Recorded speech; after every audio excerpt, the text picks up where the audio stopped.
Deer doctors, আসসালামু আলাইকুম। একজন ফিজিশিয়ানের জন্য অ্যাকুট কেস সাকসেসফুলি ম্যানেজ করাটা একটা চ্যালেঞ্জ।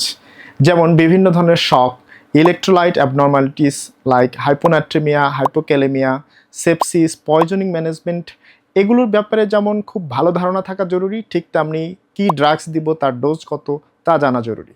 এছাড়াও বিভিন্ন সিস্টেম ওয়াইজ যে অ্যাকুট ম্যানেজমেন্টগুলো আমাদেরকে ম্যানেজ করতে হয়, like acute coronary syndrome, heart failure অথবা নিউমোনিয়া, অথবা ধরে নিলাম নিউরোলজির কেসের মধ্যে মেনিনজাইটিস, এনকেফালাইটিস ইত্যাদি আরও অনেক ডিজিজ। সো এগুলো ম্যানেজমেন্ট সম্পর্কে একেবারে বিশদভাবে জানা জরুরি। এসব বিষয়কে দারুণভাবে গোছানো হয়েছে ইউকেতে অ্যাকুট মেডিসিন বিভাগের speciality registrar doctor Latif Rayan Rahman ভাইয়ের লেখা এবং এক্সিস মেডিকেল স্কুল প্রকাশিত বই অ্যাকুট মেডিসিন ইন ওয়ার্ডে। অ্যাকুট মেডিসিন নিয়ে এই অনন্য প্রকাশনাটি পেতে এখনই এক্সিস মেডিকেল স্কুলের সাথে যোগাযোগ করুন। সবাইকে অনেক ধন্যবাদ।